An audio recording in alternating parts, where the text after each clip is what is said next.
မင်္ဂလာပါသားသမီးတို့ရေအရင်တစ်ပတ်ကစူပါစာအုပ်ကမမဆိုင်ကြတို့ကိုယောနာစီခေါ်သွားတာမမိကြသေးလားကဲဒီဘက်မှာကောယောနာရဲ့ဇက်လန်းလေးကတမချန်းစာတွေကဘလို့ဇက်လန်းလေးတွေနဲ့ချိတ်ဆက်နေရလဲဆိုတာမသိချင်ကြဘူးလားအခုပဲဗီဒီယိုလေးကိုကြည့်ပြီးတမချန်းစာရဲ့ချိတ်ဆက်မှုလေးတွေကိုလေ့လာကြရအောင်မင်္ဂလာပါ Kismo ဒီမှာပါကျွန်တော်တို့ယောနာနဲ့အတူစွတ်စာခန်းကိုဖျက်တမ်းခဲ့ကြပါတယ်။သခင်ယေရှုကိုဘာသာရေးခေါင်းဆောင်တွေစိန်ခေါ်တော့ကသူယောနာအကြောင်းပြောတာကိုတငယ်ချင်းတို့သိကြသလား။ဘာသာရေးခေါင်းဆောင်တွေကသခင်ယေရှုပြောတာမှန်ကြောင်းသူတို့ကိုတက်တည်ပြခိုင်းတယ်။အစိုးရနဲ့ငါသားအဲ့ဒါဘာအဓိပ္ပာယ်လဲဖျားငါးနောက်ကိုလိုက်နေတာအခုထိပဲ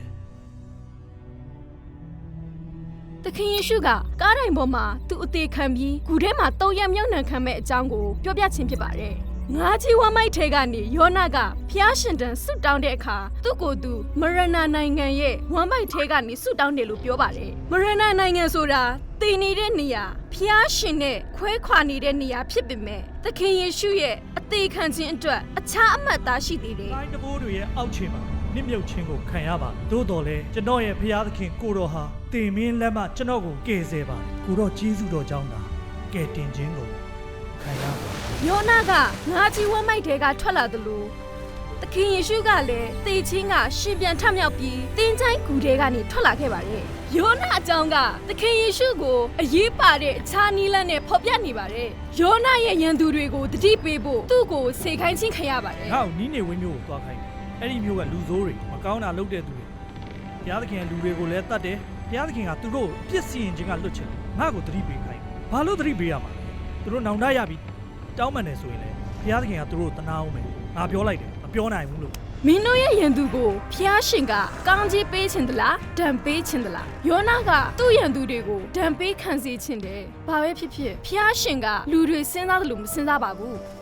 ဖျားရှင်ကအာဗြဟံကိုပေးတဲ့ဂရုကိုတတိရပါတယ်ငါဤအမိန့်ကိုနာခံသောကြောင့်သင်ဤအဆက်အနွယ်အားဖြင့်ကဘာပေါ်ရှိလူမျိုးအပေါင်းတို့ကောင်းကြီးခံစားရမည်ဣသရေလလူမျိုးတွေအတွက်သာမကကဘာပေါ်ရှိလူတိုင်းအတွက်ကယ်တင်ခြင်းပေးဖို့ဖျားရှင်စီစဉ်ထားကြောင်းကျွန်တော်တို့ကိုတတိပေးဖို့ဖျားရှင်ကယောနာကိုအသုံးပြုပါတယ်ဖျားသခင်ကလူတွေကိုပြစ်စီရင်ဖို့သားတို့ကိုဆင်လွတ်တာမဟုတ်ဘူးကယ်တင်ရင်ဆင်လွတ်တယ်လို့ပြောတဲ့သခင်ယေရှုအဖြစ်ပြည့်စုံစေပါတယ်ကျွန်တော်တို့အားလုံးဖျားသခင်ကိုစန့်ကျင်ပြီးအမားလုပ်ကြတဲ့အတွက်အပြစ်ရှိတယ်လို့ကျမ်းစာကပြောပါတယ်ကျွန်တော်တို့အားလုံးခွင့်လွှတ်ခြင်းကိုလိုအပ်ပါတယ်ဒါကြောင့်ကျွန်တော်တို့အပြစ်များအတွက်ပေးဆက်ဖို့သခင်ယေရှုကကားတိုင်ပေါ်မှာအသေးခံပါတယ်ကိုရောကသူ့ရဲ့အသေးခံခြင်းဟာသူ့ကိုတတ်တဲ့သူတွေအပါအဝင်လူတွေအားလုံးအတွက်ဖြစ်ကြောင်းကားတိုင်ပေါ်မှာရှင်းလင်းခဲ့ပါတယ်သူတို့ဟာသူတို့ပြုတဲ့အမှုကိုမသိကြပါကိုဘာလုံးမိတယ်လဲဆိုတာမသိကြတဲ့နိနဝေမြို့သားတွေကိုဖျားရှင်ကတနာတော်မူတယ်လို့ယောနာကိုပြောပြပါတယ်တရိษံတို့ကိုမပါပဲကိုယ့်ရဲ့လက်ရ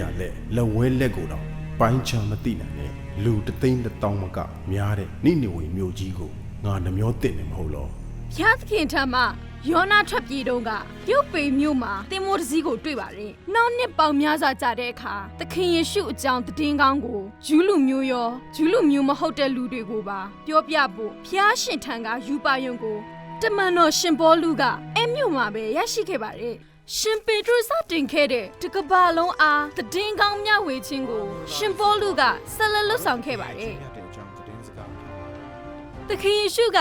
လူသားအနေနဲ့လောကကိုကြွဆင်းလာပြီးကားတိုင်ပေါ်မှာဝေဒနာခံစားလျက်အသက်ပေးကသူ့ကိုယုံကြည်သူတွေကိုကယ်တင်ဖို့ရန်ရှင်ပြန်ထမြောက်ခဲ့ပါတယ်ကိုတော်ဟာတနာဆုံမတ်တတ်တဲ့ဖခင်ကျေးဇူးပြုတတ်တဲ့ဖခင်အမျက်ထွက်ဖို့နှေးတဲ့ဖခင်ချစ်ချင်းမေတ္တာနဲ့ပြည့်စုံတဲ့ဖခင်တည်င်းထွတ်ဒါဘလို့လဲဟဲ့သားမမေတို့ရေယောနာရဲ့ဇလန်လေးကလေမမဆိုင်တာတို့အားလုံးကိုသခင်ယေရှုအကြောင်းပြောပြနေရနော်ယောနာကဖျားခင်စကားကိုနားထောင်ပြီးနိနဝေမြို့ကိုကယ်တင်ခဲ့တယ်လို့ပဲသခင်ယေရှုကလည်းလေမမဆိုင်တာတို့အားလုံးရဲ့အပြစ်တွေအတွက်ဤလောကကိုကြွလာခဲ့တဲ့သခင်ယေရှုလည်းဖျားခင်စကားကိုနားထောင်ခဲ့တာနော်အဲ့ဒီလိုပဲသားမမေတို့ကလည်းယောနာလိုမျိုးဖျားခင်စကားကိုနားထောင်ပြီးသူတစ်ပါးအတွက်အလေးလေးတွေဖြစ်အောင်ကြိုးစားရမယ်နော်ကဲအားလုံးပဲနောက်တစ်ပတ်မှာပြန်တွေ့ကြမယ်